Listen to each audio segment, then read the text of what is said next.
Assalamualaikum warahmatullahi wabarakatuh. Pemirsa, kembali informasi Sampit Kabupaten Kota Waringin Timur yang tengah dirangkum tim redaksi Jurnal Kotim kali ini akan segera saya sampaikan untuk Anda. Bersama saya Muhammad Haikal, kita ikuti Jurnal Kotim selengkapnya.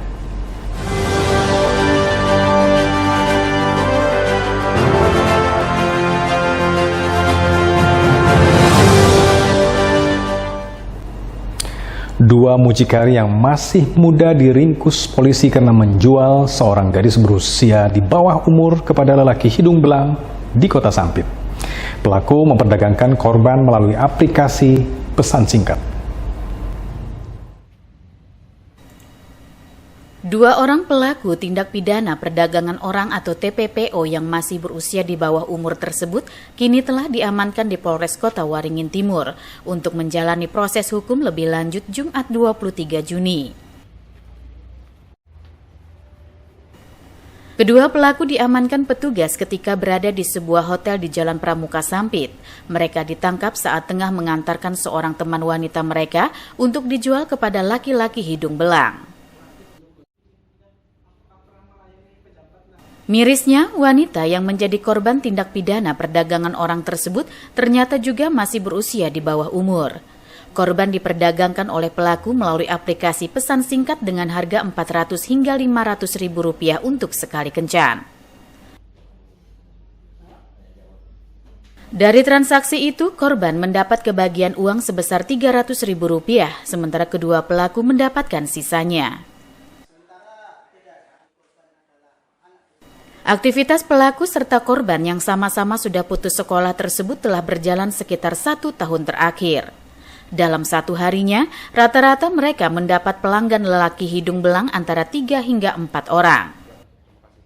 Masih bahwasanya para pelaku atau mucikari ini memang menawarkan perempuan,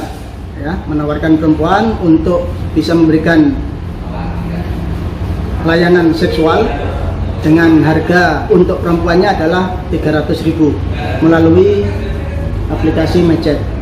Yang ditawarkan ke masyarakat pelanggan itu adalah 400 dan ada yang sampai dengan 500, sehingga para pelaku ini mendapat keuntungan atau kelebihan dari apa yang telah dia lakukan.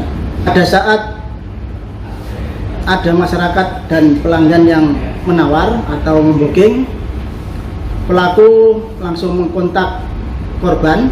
Selanjutnya pelaku ini menjemput korban di Hotel B, dibawa langsung ke Hotel BK. Nah, pada saat di Hotel BK itulah terjadi dugaan tindak pidana perdagangan orang dan perlindungan anak, karena korban ini masih di bawah umur, yaitu masih umur 16 tahun.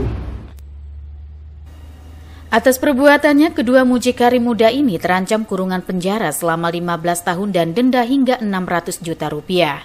Polisi menyangkakan mereka dengan Undang-Undang Nomor 21 Tahun 2007 tentang tindak pidana penjualan orang. Kedua pelaku juga dijerat dengan Undang-Undang Perlindungan Anak karena korban masih berusia di bawah umur. Mashud Badarudin, Hayat TV. Sementara itu, pemirsa, Bupati Kota Waringin Timur Haliki Nur menjanjikan akan memberikan bonus kepada para atlet Kotim yang meraih medali, baik emas, perak, maupun perunggu yang berprestasi di Pekan Olahraga Provinsi atau Proprov Kalteng 2023 mendatang. Bupati Haliki Nur memastikan apabila atlet Kotim berhasil menorehkan juara atau prestasi, maka Pemkab Kotim akan memberikan bonus berupa uang tunai. Khusus untuk kategori perorangan, apabila berhasil meraih medali emas akan diberikan bonus sebesar 15 juta rupiah, medali perak 10 juta rupiah, dan perunggu 5 juta rupiah.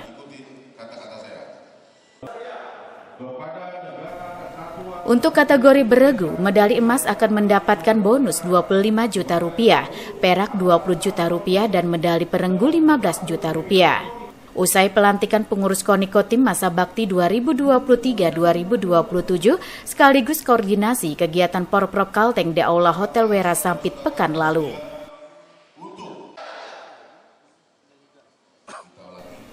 Ditegaskan Haliki Nur, janji pemberian bonus tersebut sebagai motivasi dan penyemangat bagi atlet-atlet Kotim yang akan berlaga pada kegiatan yang akan dilaksanakan pada 26 Juli 2023 nanti. Jadi harapan kita dengan perusahaan yang baru, semangat atlet yang baru dengan segala cabang olahraga semua penyu-penyu yang baru, harapan kita ini mengangkat prestasi kita tidak hanya di provinsi tapi ke depan juara provinsi, regional maupun nasional. Tadi katanya mau kasih bonus juga ya Pak ya? Bonus sudah saya sampaikan bonus supaya itu sebagai motivasi untuk atlet kita untuk lebih semangat lagi. Ya. Ketua KONI Kota Waringin Timur Ahnyar Umar mengatakan ada beberapa cabang olahraga unggulan yang ditargetkan akan menjadi lumbung perolehan medali bagi Kotim. Insya Allah nanti ada beberapa cabang olahraga yang jadi unggulan kita, mungkin no comment dulu karena ini strategi, mudah-mudahan nanti tidak jauh dari pop-pop yang dulu-dulu sebenarnya, tapi untuk sementara kita no comment masalah cabang olahraga mana yang kita fokus. Takut nanti kabupaten lain nanti menyiapkan diri untuk menghadapi kita di cabang olahraga yang benar-benar kita siapkan. Diharapkan para atlet dapat menyiapkan diri agar memberikan yang terbaik dan menampilkan laga yang maksimal mengingat semakin dekatnya pelaksanaan Porprov. Normansa, Hayat TV. Kebakaran hutan dan lahan di Kabupaten Kota Waringin Timur dalam 1 bulan terakhir semakin marak terjadi. Untuk memantapkan kesiapan personel serta sarana dan prasarana, dilakukan apel siaga gabungan sekaligus simulasi penanggulangan kebakaran hutan dan lahan. Apel siaga dan gelar peralatan penanggulangan karhutla di Kota Waringin Timur dilaksanakan di Kantor Badan Penanggulangan Bencana Daerah atau BPBD setempat, Kamis 22 Juni. Apel dipimpin Dandim 1015 Sampit Letkol Infantri Muhammad Tandri Subrata. Saat ini Kota Waringin Timur tengah dilanda El Nino dengan menurunnya curah hujan hingga di bawah batas normal. Kekeringan mengakibatkan lahan yang ditumbuhi semak belukar mudah terbakar. Sejak 23 Mei lalu, Kota Waringin Timur ditetapkan status siaga darurat bencana karhutla. 6 pos lapangan juga telah didirikan di wilayah rawan karhutla, yakni di Kecamatan Teluk Sampit, Mentaya Hilir Utara, Mentaya Hilir Selatan, Pulau Hanaut, Mentawa Baru Ketapang, dan Seranau telah didirikan. Tandri Subrata menyebut apel siaga untuk memantapkan kesiapan seluruh personil, termasuk sarana dan prasarana yang dimiliki dalam menanggulangi karhutla. Meski diakui jumlah personil masih terbatas dan lokasi karhutla juga kerap sulit dijangkau. Walaupun begitu, hal tersebut tidak menjadi alasan dalam menanggulangi karhutla. BNPB juga siap membantu mengarahkan waterbombing untuk memadamkan karhutla di wilayah sulit dijangkau. Intinya ini sebagai kesiapan kita semua,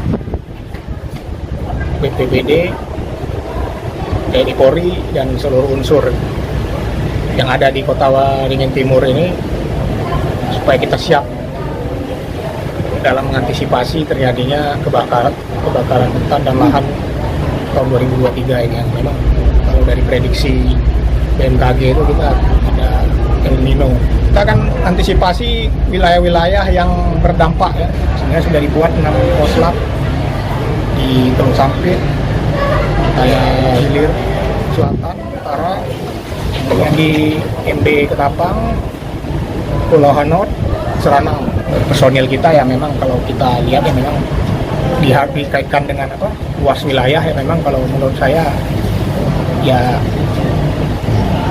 mungkin agak kurang. Medannya kan juga bervariasi. Ada yang bisa dilalui jalan, ada yang mungkin lewat sungai.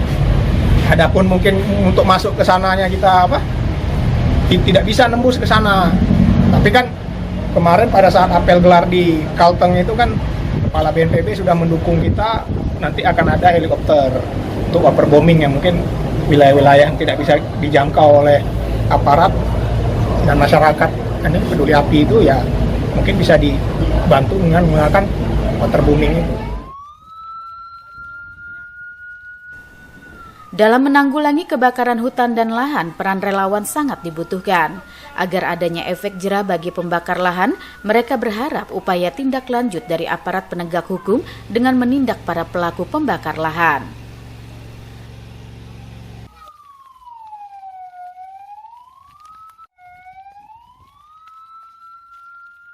Kami berharap apa yang sudah kami lakukan untuk dalam pemadaman kebakaran lahan, kami minta komitmen dari BPBD, aparat kepolisian untuk menindaklanjut di mana lahan tersebut milik siapa, hak siapa, dan mohon ditindak orang-orang yang sudah membakar lahan. Supaya apa? Supaya pekerjaan kami dalam pemadaman kebakaran lahan itu tidak sia-sia.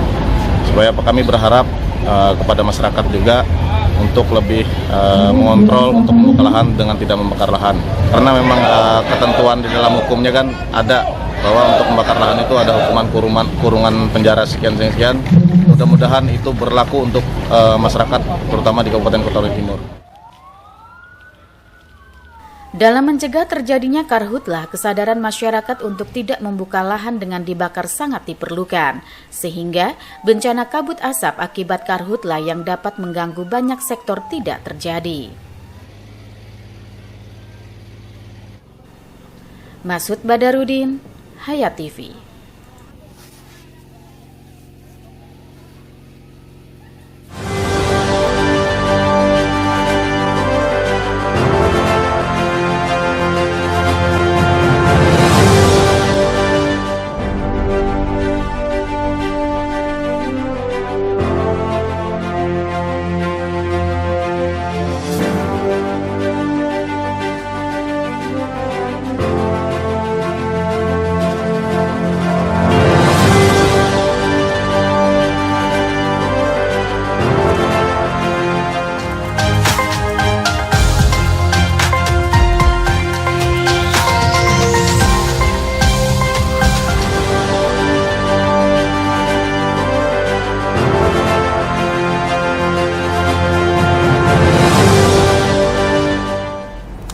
PT Pelni akan melakukan penyesuaian tarif tiket kapal laut, baik untuk kapal perintis maupun kapal penumpang sebesar 24%, di mana tarif baru tersebut mulai berlaku pada 1 Juli 2023 di seluruh Indonesia.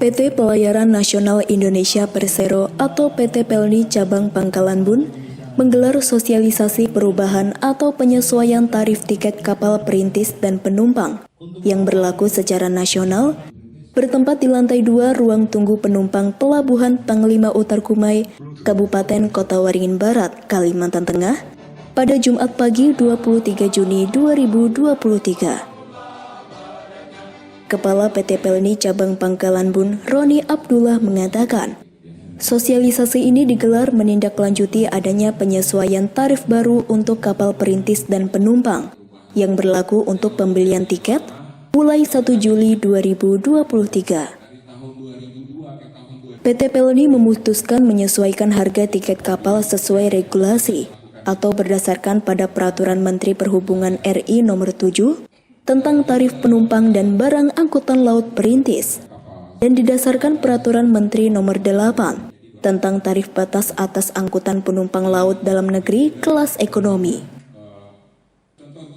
Penyesuaian tarif ini juga dilatar belakangi oleh lamanya tarif tiket angkutan laut perintis yang belum ada penyesuaian sejak tahun 2002 silam.